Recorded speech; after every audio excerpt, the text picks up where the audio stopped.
Welcome to April Anger, episode 6. Our first match is going to be between Rosalina and Luma and Byleth.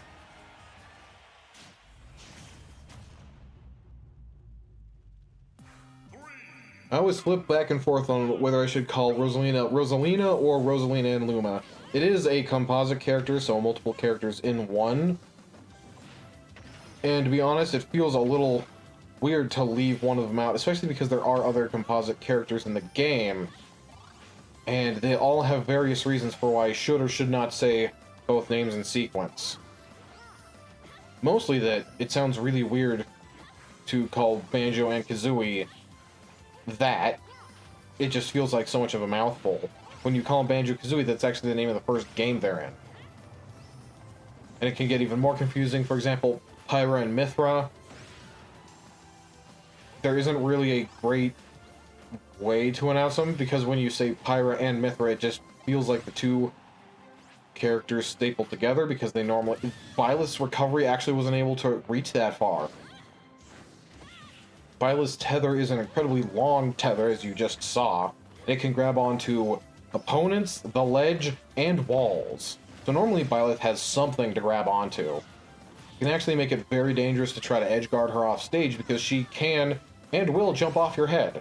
And if you're at a high enough percentage, you get sent downwards, and since Byleth's off stage, that means that you will be sent into the blast zone. The spike doesn't even have to be a particularly strong spike, because Byleth will be so low down on the screen that getting sent down at all is just a death sentence. Rosalina seems to be doing a pretty good job of keeping Byleth on the back foot. Byleth, being a longer range character, can suffer when a character can just consistently get in, which Rosalina seems to be doing a really good job of. Just approaching from very high. Byleth, I guess it hasn't occurred to her to go for an up smash or an up air out of any of these. Oh, there she actually went for an up air, but she fast fell, I believe, and canceled it way too quickly.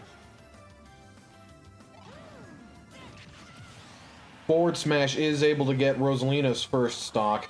Byleth has 70% against her, though. Byleth tech rolling away does put her at the other side of the stage. She did manage to punch her way through Rosalina. Rosalina getting hit by the back hit of down smash. Suddenly Byleth is in the lead this match. Air dodging towards the ledge. Manages to not get punished, and Rosalina grabbed the ledge despite not B-reversing her recovery. Rosalina's recovery is actually pretty hard to go straight up with, to be quite honest. Especially if you put B-reversing in the equation, it can be very difficult to get all the inputs in time. Rosalina just took 44% from those two hits. 56% from all those hits. There's auto heal at 67% from those hits. Byleth just keeps using the side special button and it keeps working. Rosalina able to successfully grab the ledge, not getting killed by Byleth yet. Air dodges the up tilt. Not normally a move that you'd need to air dodge. Byleth actually does hit just enough in front of her. And strangely enough, Rosalina's up smash didn't hit enough behind her to hit Byleth. Great parry from Rosalina there. Up special, Rosalina actually bounces off the floor fast enough to get Byleth. Doesn't wait long enough for the down air for the kill. Still does get some damage in.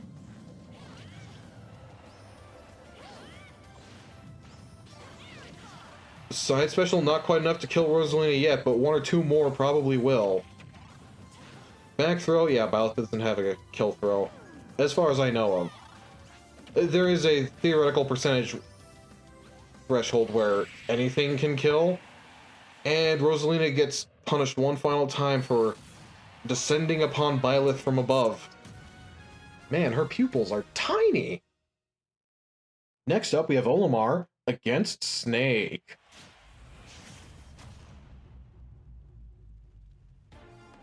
Gonna be on Final Destination for this one. Now, I don't believe that fire Pikmin are immune to explosion damage. I believe usually explosions and fire are counted differently in Smash Ultimate. I only bring this up because Snake has a lot of explosions in his character, even though, funny enough, he's from a stealth game, and usually explosions aren't too stealthy. Not that Snake is too averse to using explosions. From what I understand, a lot of games end with a boss fight against either a squishy human or a giant robot, and both of those sorts of things are susceptible to explosions, as it turns out. But also the game would be too easy if Snake had a rocket launcher and could just kill everyone with it, and then it wouldn't be a stealth game. Olimar barely getting clipped by the explosion there. Olimar hits Snake with the back air, but he gets hit by the descending mortar.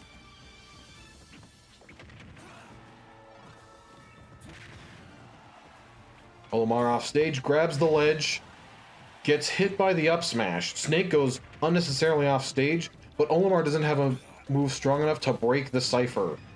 When Snake is recovering with the Cypher, he actually has a little bit of armor. If you saw, Olimar hit him like 5 times with the spinning attack, but... And right there, actually, as well, Snake did not take enough knockback to get stopped from recovering. Snake blows himself up to recover. I think it's kind of cool that they finally taught the CPUs to do that.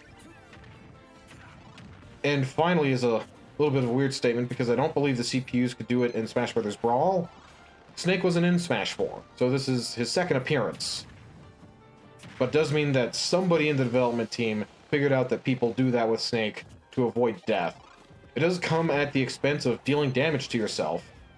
There's actually a percent threshold, I think it's at about 170-ish%, where the C4 will kill you off the top of the screen instead. So it doesn't work forever. Olimar getting hit by the up smash again, even though he hit Snake. Up smash just clipping Snake through the platform. Olimar, it looks like he knows where the C4 is, because he went perfectly around it. Tries to air dodge towards the ledge, but Snake launched a missile at him. Olimar has no Pikmin. He pulls out all 3. Usually 1 is enough. And he got killed, so the point's moot anyway. Does get some Pikmin stuck to Snake, which does deal some extra damage, but also Snake is at 150%. Snake's a rather heavy character, but at about 150%, the character's weight starts to stop mattering. I guess it matters significantly less, just because any move with enough knockback scaling will just kill at about that percentage.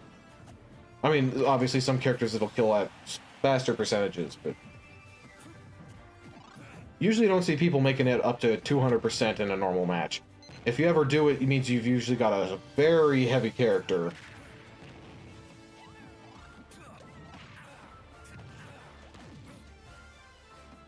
Snake getting hit by the chain of up airs that Olimar's quite honestly pretty good at, well, using to his advantage. Snake blows himself up to make that back the recovery.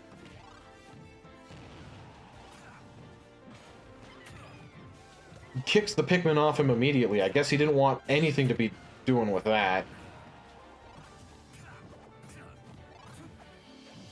Alright, both characters just whiffed like 9 moves on each other.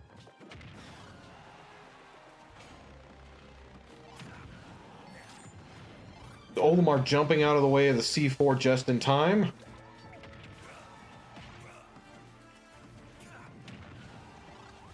Olimar's off stage. Air dodges through the missile this time. Turns out Snake has a very nasty technique where whenever he steers the Nikita, that's a side special, it actually slows down, which is normally a bad thing, except that in the terms of this game, it can actually be good for stalling it in place. Olimar, with a single Pikmin, able to recover. The more Pikmin Olimar's holding, the less distance his up special goes. Snake goes for the down throw, but Olimar was not quite at the percentage where it true combos into an up tilt. Gonna be interesting to see who gets the next kill. All these up airs just keep not doing it. And maybe if Olimar lands a move with a purple Pikmin, then it will be killing. Well, all of his Pikmin are gone, so he needs to land, get more Pikmin, and then hit Snake, and then deal with his next stock. Down throw to up air, up tilt did combo at that percent. Snake takes the game.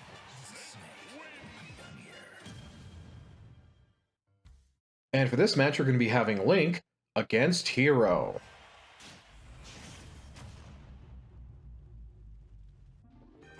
The hero of time against the hero of heroes, I guess.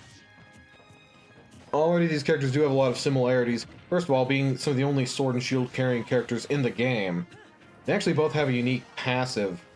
I mean, I guess they share it, so it's not technically unique, but if you hit them with a projectile and their shield blocks it, it can actually, their shields will completely negate the projectile and block it completely. The caveat being that it can be very difficult to get the shield to actually block. In general, you need the shield to hit the projectile, which is already a problem, even though they're holding their shields in front of them by default anyway. And whenever the characters are engaged in any sort of animation, I believe it disables the projectile deflecting attribute of the shield. So you need to usually not be doing anything, and you also need the shield to be in the right place. So multiple factors in there, but it does also let you just block an attack without even taking shield damage. Only on projectiles, though. So it's nice to have, even if it can be very difficult to use intentionally. Especially since some, depending on which shield carrying character you are, they have idle animations. And if their idle animation happens to move their shield arm, then you can still get hit by the projectile. So it is one of the few cases where an idle animation has a very direct impact on how the game goes. Because if you're standing still in place waiting for, say, a large projectile to hit your shield, and it doesn't for any reason, you get hit by it. So you can't normally count on it too much. Dancing around on the platform here, hero able to smack Link off of it. Now, both of these characters have a lot of projectiles. I'd say, well, first of all, Hero has more projectiles, and his are a lot more spammable. Especially since the Link amiibo doesn't really use his down special, the remote bomb, which is pretty valuable because it effectively sets up a landmine, except that you can also remotely detonate it. Link didn't go for the second hit of forward smash there. Would have definitely hit Hero.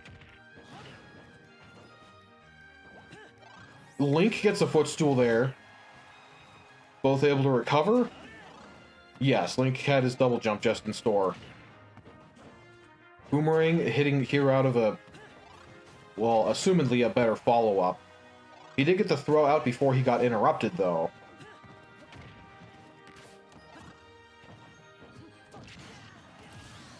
Hero able to take Link's second stock, and not that much percentage to show for it. Definitely a strong advantage to be in. Link actually did pull out the remote bomb there, and he threw it immediately off stage. Unfortunate for Link. You can actually throw it at people who are recovering, and it's very good at intercepting them there as well. But since Hero wasn't off stage, throwing the bomb off stage wasn't helpful. Link tries to pressure Hero, but he left him. Link left the stage immediately, so he wasn't able to catch Hero in time. Link had to immediately recover or risk dying himself. It is one of the reasons why a lot of newer players don't typically go for edge guards, because when you don't know how far away your character can go, then you end up killing yourself, which is not a good thing to do.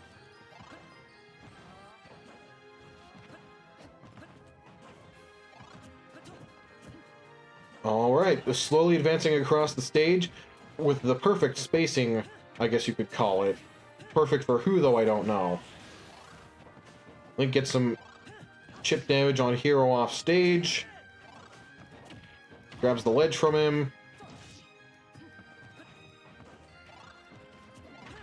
Hero might not have his double jump. Well, he doesn't now. I just saw him use it.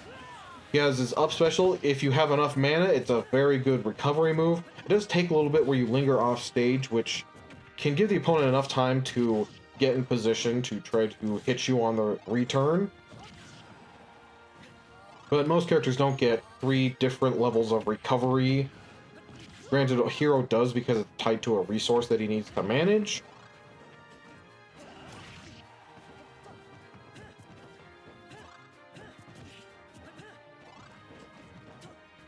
Alright, dancing around each other at the ledge.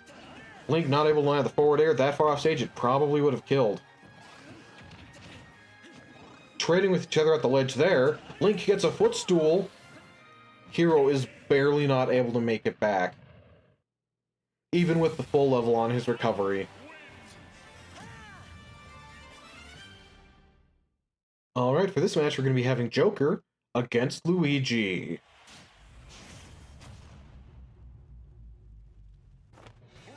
Gonna be on Kalos Pokemon League. Luigi with a very aggressive jump. Luigi's airspeed actually isn't great, so I don't know why he went for it. Luigi's ground speed is actually significantly faster than his aerial drift. Joker actually almost has Arsene already. There it is. Luigi goes very high, unpunished. Uses his jump and his double jump again. He keeps doing that this match. At some point he's going to get thrown off stage out of his double jump and die for it.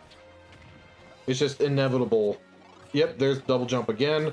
There aren't any platforms, so you can double jump when you're trying to land to change up the timing, and that does work. But again, if you get hit out of it, there is always that risk. Luigi, again, descending from the atmosphere. He's really loving that technique this game.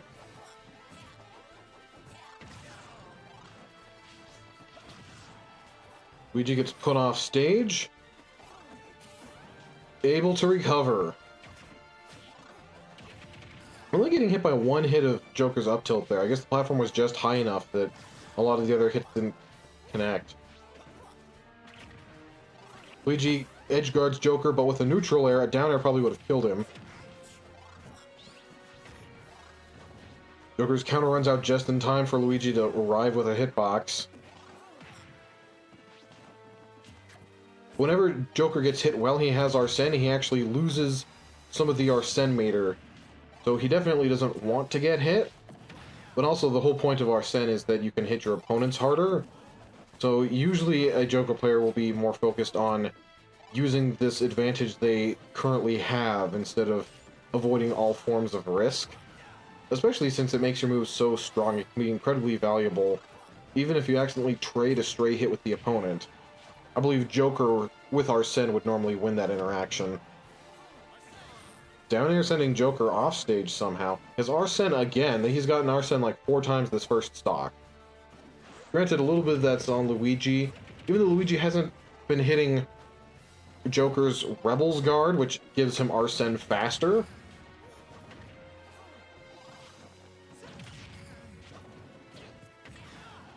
Luigi punishing Joker with an up tilt yet again. It's not killing. Especially not on a stage with such a high top blast zone like this one. It's not like Luigi has a bad upwards kill option. His up special, if you can hit the sweet spot, is actually very good at killing off the top.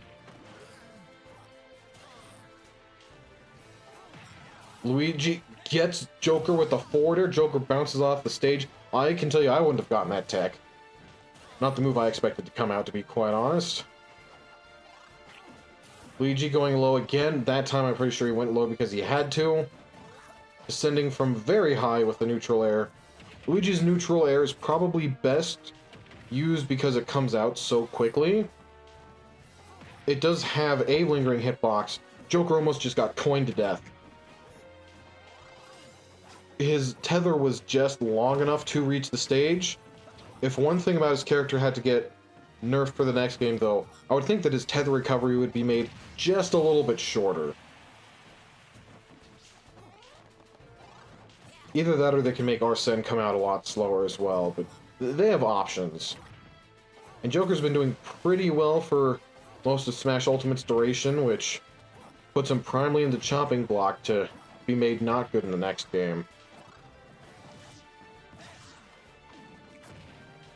Luigi escapes the combo with the Luigi Tornado. Joker seems to have seen it coming, though.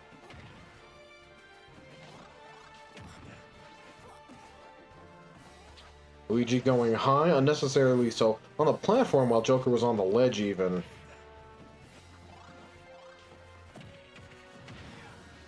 The back throw. Luigi's back throw is a kill throw.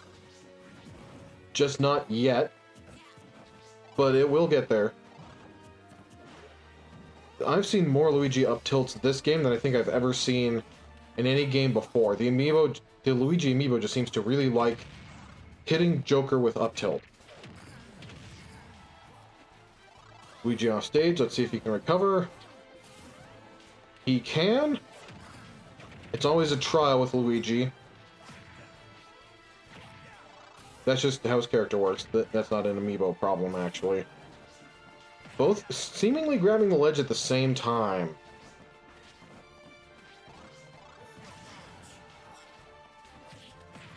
Luigi again only getting clipped by the one hit of Joker's up tilt.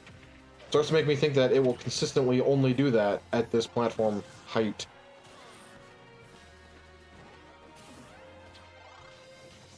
Joker gets off the ledge first. Gets Luigi off stage. Luigi gets a misfire. Joker unable to punish in time. It is actually disadvantageous for Luigi because this stage has walls that descend to the blast zone. Luigi can misfire into it, and Luigi doesn't have a wall jump. So while some characters get an extra recovery option, Luigi actually gets an additional recovery danger. And it looks like he traded with Joker there. Joker probably went for an up smash since it killed. Alright, now we have Kirby Smash Bros. Against Daisy. Gonna be on Final Destination for this one. Daisy with a quick turnaround to start the match, no idea why. And Kirby gets Daisy's copy ability. So Peach and Daisy are actually the only characters, at least as far as I know, that have a counter on their neutral special. There are some moves that some characters have that maybe kind of work like a counter, but in strict terms of getting hit and unleashing a special attack, I'm pretty sure it's just the two. Kirby gets attacked, that actually might have saved his life. He was pretty down low. Kirby does have a lot of jumps, but he doesn't have an infinite recovery range. Up smash, not killing Daisy.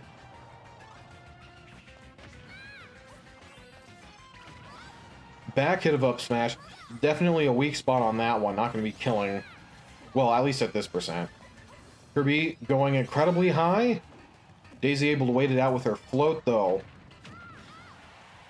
An interesting dilemma. Which would you rather your character have? Would you rather let them have a float, or would you rather give them an extra 4 jumps? That's actually a tricky question to answer. Unless your character already has one of the two, then they'd obviously prefer to have the second one as well. Kirby goes for the inhale, just doesn't get it. Daisy's not able to make that back, especially not after the second hit. Kirby's down air is in a weird spot because it doesn't directly place the opponent in the blast zone. However, it's easy enough to hit and it lasts long enough that usually when you get hit by it and you're off stage at all, you end up dying in the blast zone anyway. Some characters with extremely long distance recoveries can make it back. It's pretty rare though.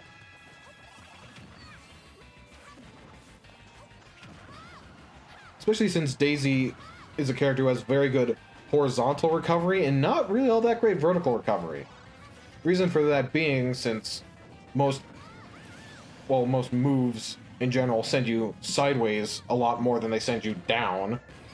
Especially since the moves that send you down normally kill you in the blast zone anyway. That with enough horizontal recovery, you don't need much vertical recovery at all.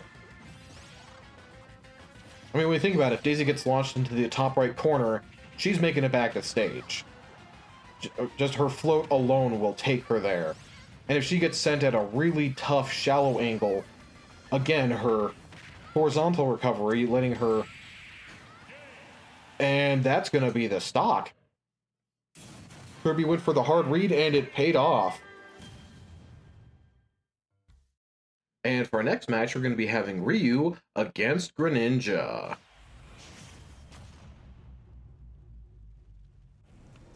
Looks like we're going to be on Battlefield for this match. Ryu jumping to the top platform, and Greninja jumping to the platform just a little bit slower and hitting Ryu. Greninja definitely won that exchange. Ryu makes it back. It can be a little difficult with Ryu's recovery, since Ryu's from a game called Street Fighter where jumping isn't... Well, jumping is a thing, but you can jump once, and you mostly do it to jump over grabs or fireballs, which I guess is what you would expect a jump to do. But anyways, Ryu doesn't have too many options while airborne. Of course, he does have enough options to make it back to the stage, and Ryu just missed a whole bunch of attacks there, getting hit by Greninja for his trouble. Getting put on the ledge and off stage. That water shuriken wasn't going to kill him, it kind of got close. Ryu giving up his stage presence. He did successfully jump back on the stage. He's still actually currently suffering some of the consequences of that decision, though. Ryu off stage yet again. Seems to be a recurring theme this fight. And to be fair, it does happen a lot in quite a lot of games of Smash Bros. Ultimate. Up smash, not quite enough to kill. Ryu, he successfully got Greninja off of him with the back air, but he did have to re-grab the ledge. Now, the up smash was able to seal the fate on his first stock. Ryu isn't too far behind, aside of course from the general amiibo indication of once you start falling behind, you usually don't make it back. That being said, Ryu is a character who definitely hits pretty hard, makes up for his slightly lower mobility. Kind of the opposite of Greninja, who doesn't hit super hard, but is very fast. It has to rely on a lot of combos. And it seems to be working out for Greninja this match. He's just always outmaneuvering Ryu. Ryu jumping off stage yet again. Not getting punished that time. Greninja couldn't make up his mind. Usually that's when you'd start charging up a water shuriken. Specifically because Ryu was on the floor without looking like he had the intention of getting up. So the longer the water shuriken is charged, the more damage it does to the opponent. Unless, of course, you're trying to go for the quick one in order to get the lock. That might not show up in the recording. Ryu was sort of vibrating there. It looked like he was trying to move back and forth incredibly quickly. That must have messed up his AI because he didn't try to fall through the platform. Oh, he actually did it just there again. Interesting, that's not a behavior I've seen the amiibo normally do. In fact, I don't think I've seen it in April Anger, let alone on this particular amiibo. I hope it's not stage and matchup specific. Actually, I guess I would, just because it's gotten him hit a couple of times, and it would be nice to not have to worry about that. Greninja gets the tech, makes backstage. Catches Ryu with a sneaky down air, but then he goes for another immediate down air. Faking out the up air. He does get punched in the throat for his troubles. Ryu going off stage. Actually having enough knockback on Greninja that Greninja had to tech and was not fast enough to punish him immediately. It is a little bit of a risk-reward with Ryu's Shoryuken. You can cancel it out of most, if not all, of your normal moves. And if the opponent's close enough, it will obviously hit them, which you're hoping for, especially if you're getting to cancel. However, at lower percents, the opponent doesn't suffer enough knockback that they can't immediately hit you for it. Ryu not getting clipped by Hydro Pump? Been the death of many a character.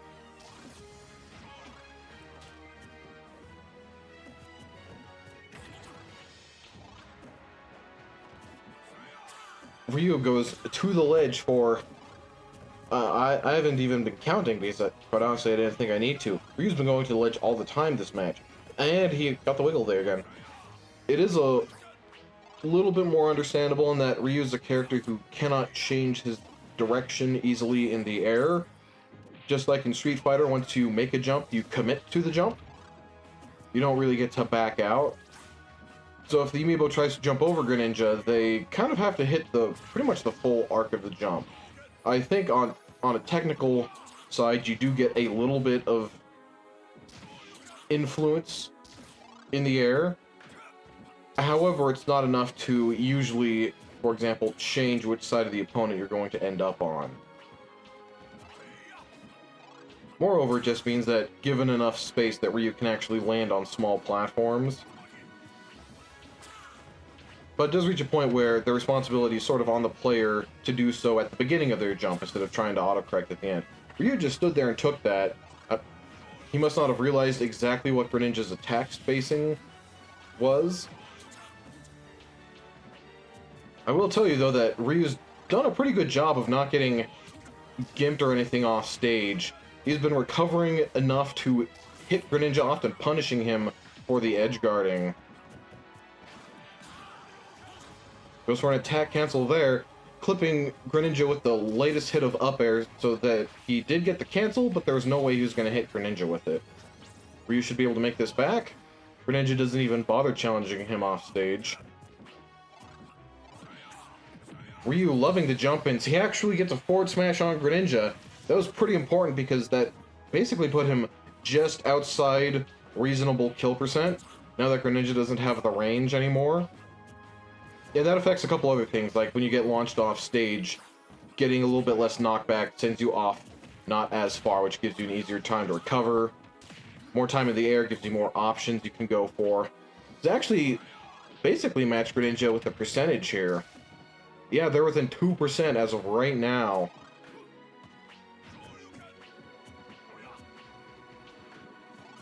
Having fun on the platform, Ryu goes for a special move cancel. Doesn't get it hit. Usually with the up tilt, you'd want to go for the Shoryuken input because it just fits together better because it attacks the space where the opponent is currently in. In Smash Brothers, usually people tell you that you want to attack where the opponent is going to be, and in certain situations that is 100% exactly correct. However, when you are comboing somebody and they are in hit stun, they don't get to choose where they are, so you do need to actually...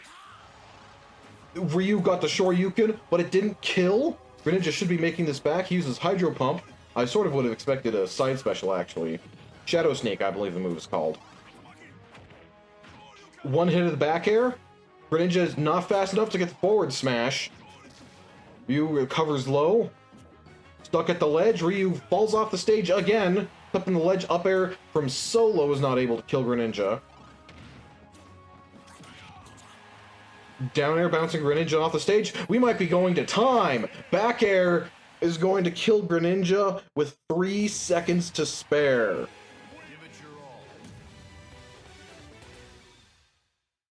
And that brings us to King Dedede against Incineroar. Going to be on Final Destination for this one. King Dedede having the only projectile in the match probably favors him slightly more.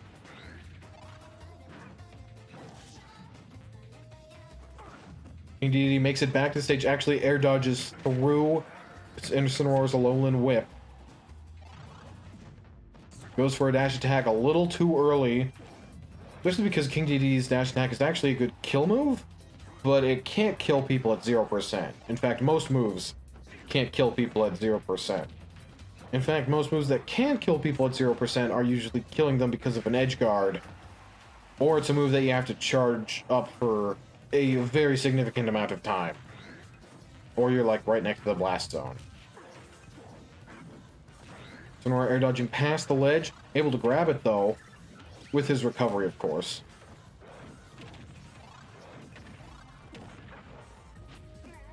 King Dedede goes for a spike. Don't know how he could have hit that on Incineroar though. He actually went for a spike there again, but Incineroar hit him out of it. He probably should have gone for a forward air because it comes out faster. Neutral air gets the damage, but puts Incineroar on stage.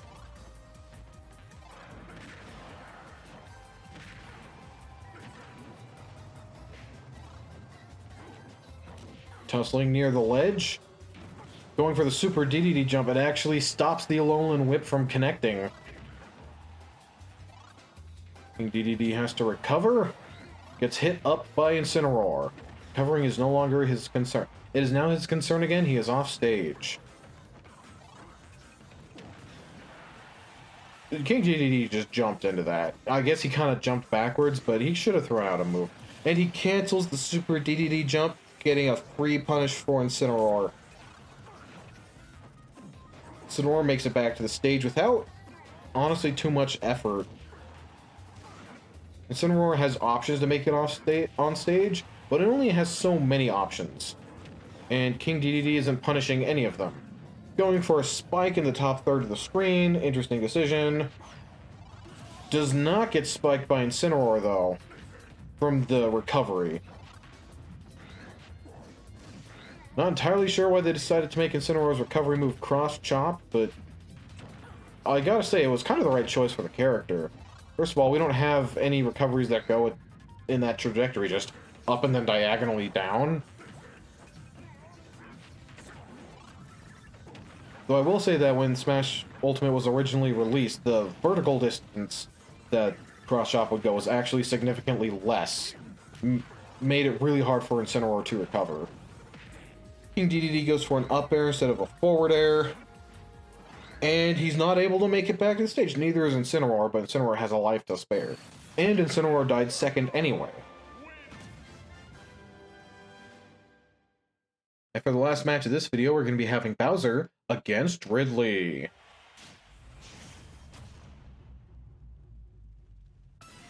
Theme of this match definitely is pointy and evil. Granted, I'd say Ridley's a little more evil than Bowser. Bowser does kidnap people, and I guess in the Mario movies they made him a lot more of a serious threat instead of the goofball he's sort of become in a lot of the spin-off Mario games. Which is weird to say spin-off, they're just the non-main platforming Mario games. There's a lot of Mario games, as it turns out. Whereas Ridley has on his list... Well, I don't think we know if he's ever eaten someone, but that seems to be something that he only hasn't done because he hasn't had the opportunity to. You fight someone in power armor all the time, that being Samus. So obviously that's a no-go because just metal is undigestible. But other than that, he strikes me as the kind of person who absolutely would consume another sentient being if given half a reason or half a chance. That combined with, I'm pretty sure he has attempted genocide as one of his crimes. Possibly even a successful one.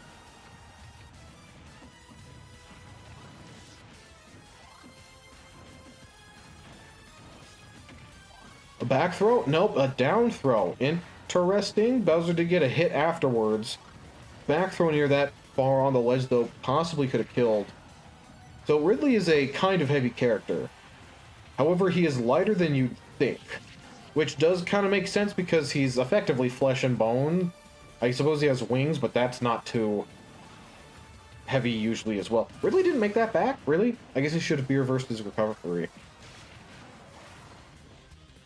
And this skin coloration of Ridley puts him as Meta Ridley, where he has all these metal prosthetics.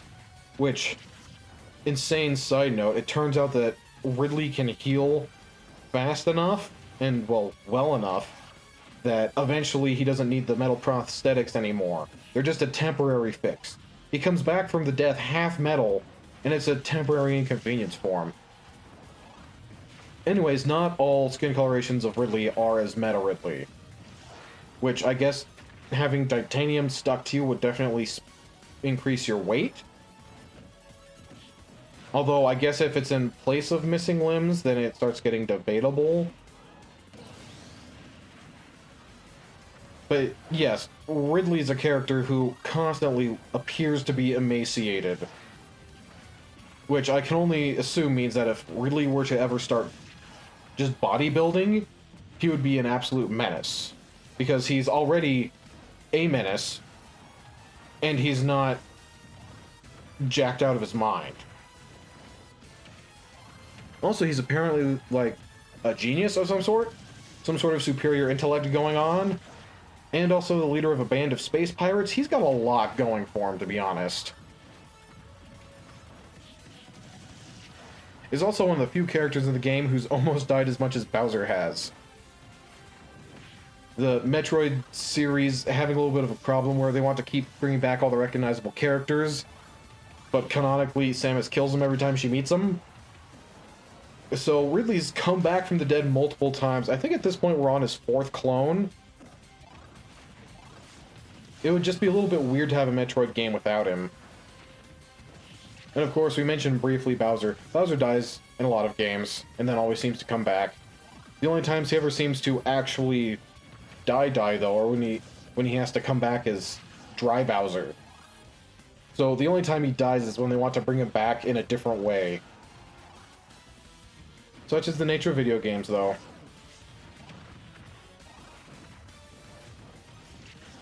Forward tilt, not enough to kill Bowser. Bowser's gonna have to recover, though.